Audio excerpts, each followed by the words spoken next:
Hello everyone, welcome to my channel Marketing Mania. Today we are going to see about a leading food delivery company, Zomato. Zomato filed his draft red herring prospectus to SEBI a few days before. This clearly says they are going to make a fundraise of 8,250 crore, which contains 7,500 crore of fresh issue and 750 crore of offer for sale from InfoEdge. InfoEdge is a leading investor in Zomato, where they invested in the early 2010, and now its value is around billions.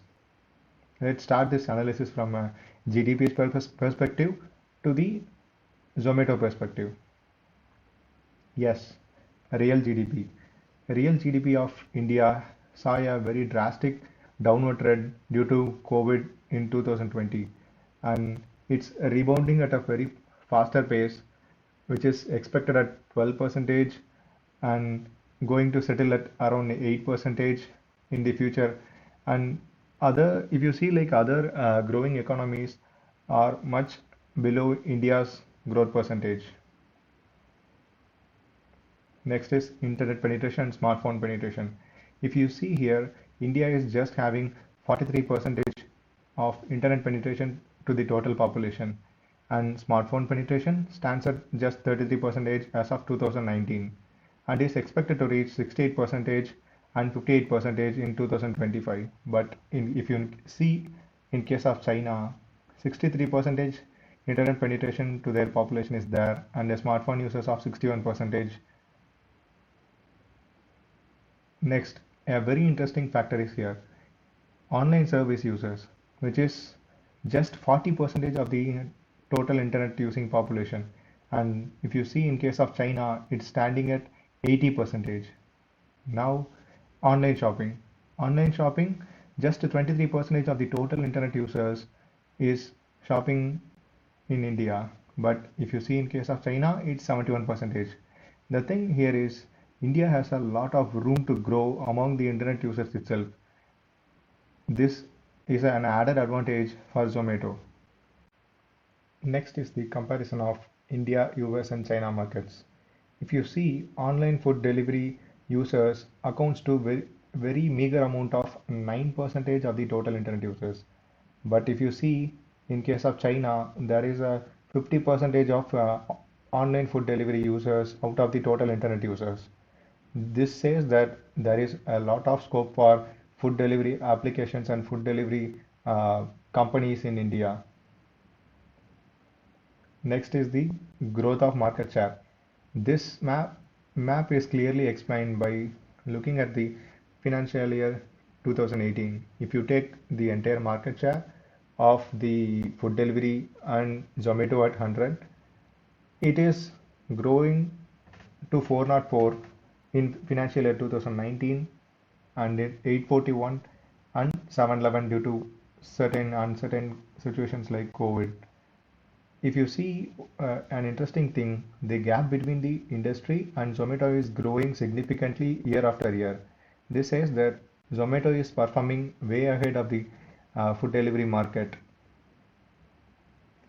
Now, how this food delivery economy works. Zomato acts as a platform between customers, restaurant partners, and delivery partners. Here, customer will pay food cost and delivery charges, packaging charges, and tips. Here, the additional fees, tips, and delivery charges paid by the user will be transferred to the delivery partner, and the restaurant partner will receive the packaging charges. If they want to advertise their restaurant, they will pay Zomato for more to pop their restaurant first when a user searches in the Zomato platform. And also, they transfer the food cost back to the restaurant partners.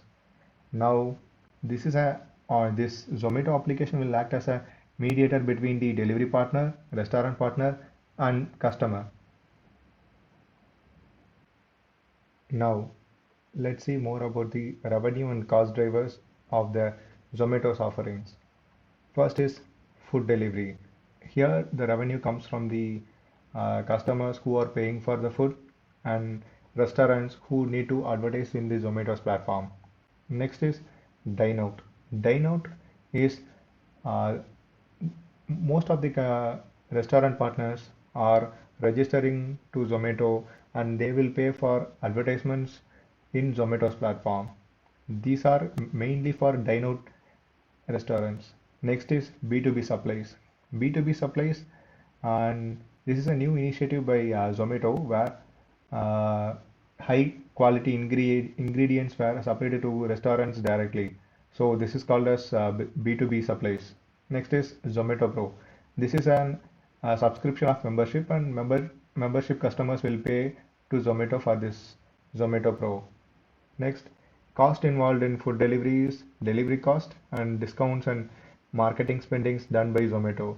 In Dineout segment, sales team is the only cost here, and in B2B supplies, cost of goods sold to those restaurants is the only cost involved. Next is Zomato Pro, and Zomato Pro, their marketing they are doing for this Zomato Pro is the only expense incurring here. Advertisements and sales promotions expenses as a percentage of the total income. In financial year 2018, they are spending 16.66% of their uh, total income to advertisements and sales promotions. In financial year 2019, it increased to 88.43% and slowly it reduced. And in this last 9 months of financial year 2021, they spent about 22.44% of their total income. Their total expenses increased by 38.76% to 50,063 million in financial year 2020 from 36,078.73 million in financial year 2019. As a percentage of total income, their total expenses was 182.53% in financial year 2020 and compared to 258.13% in financial year 2019. Now, key operating and financial metrics, if you see, they have active delivery restaurant partners in 2018 as 33,192 and it went to 1,43,089 in 2020. This reduced some 10,000 restaurants in the last 9 months due to COVID lockdowns and certain other situations. If you see, their gross order value have increased significantly over the years, and this went below in the last 9 months of financial year 2021 due to same COVID situations. Next is average order value of food delivery. If you see, they until fourth quarter of 2000 financial year 2020, 286.9 is the average order value, and after that the last 3 quarters it increased significantly due to lockdown in most of the parts of our country. 407.8 rupees is the average order value, and people started ordering food to their homes, and this is a major growth driver for this greatest increase. Gross order value.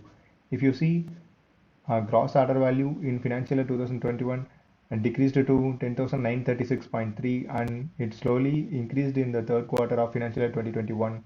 29,810 is the highest ever gross order value Zomato have seen in its lifetime. Now, GOV retention by cohort. This is an analysis which clearly says how they are retaining their customers and how the customers are increasing their spendings in the Zomato platform. If you see in the financial year 2019, it's 1 times and expected to rise 1.6 times in the upcoming years. In the financial year 2020, the delivery partners fulfilled 94.9% of their orders and median delivery time is less than 30 minutes in the financial year 2020.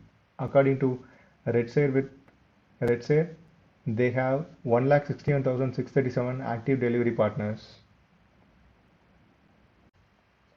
Next, we are going to see about the virtuous cycle through which Zomato is increasing their revenue and income.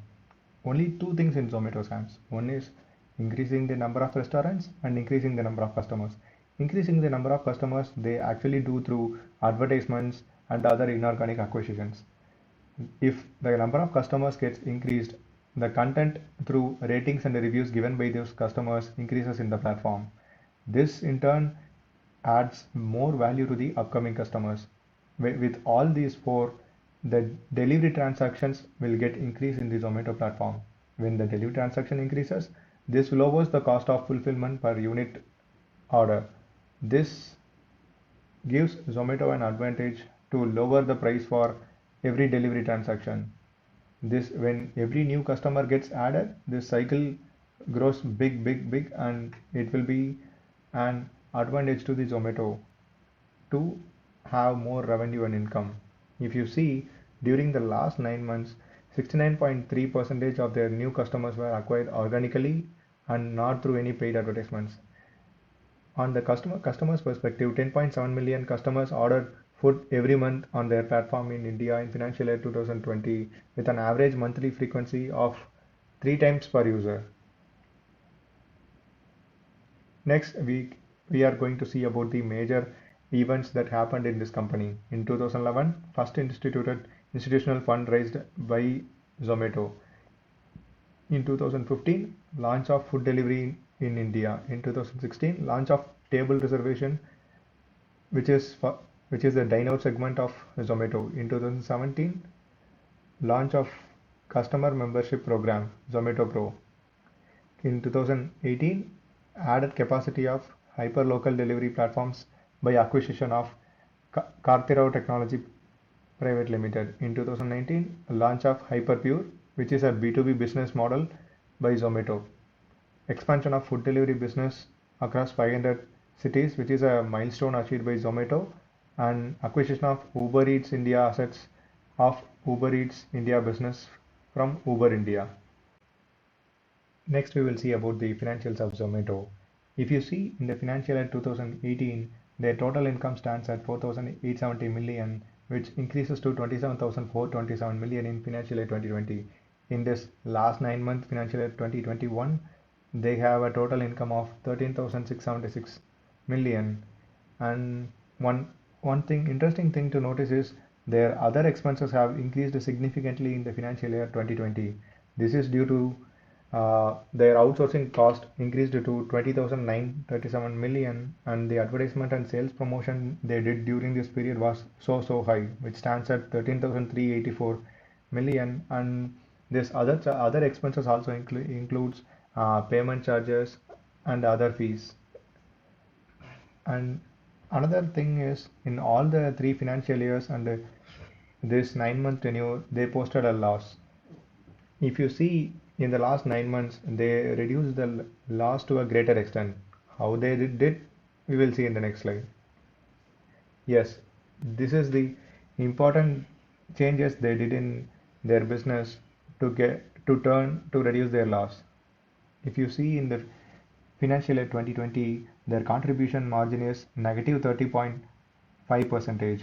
If you see, 43.6 is the commission and other charges, and customer delivery charges is 15.3 rupees, and delivery cost is 52 rupees, and discount is 21.7 rupees, which is an average of all the daily delivery they did, and other variable cost is 15.7 rupees.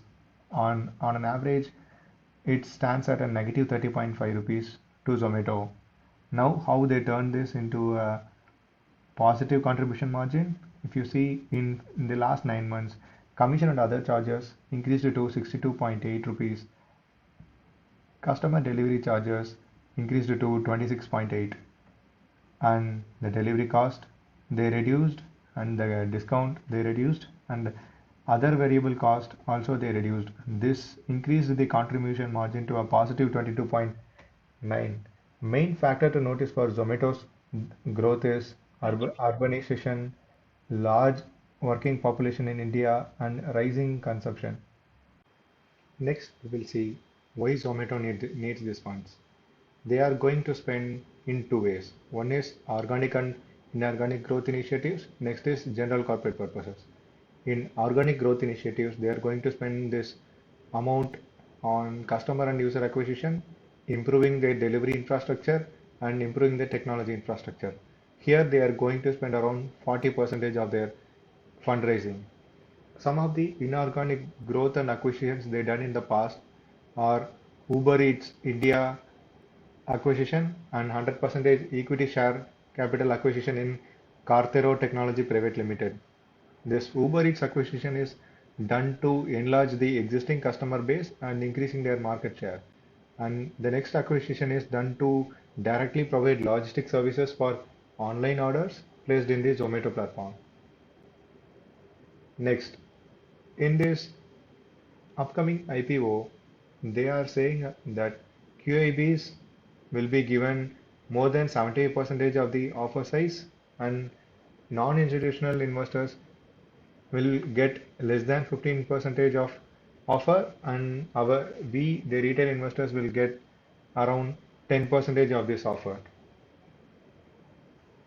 Yes, here our analysis ends, and stay with my channel and subscribe to my channel and for the upcoming analysis of some interesting companies and IPOs and other things.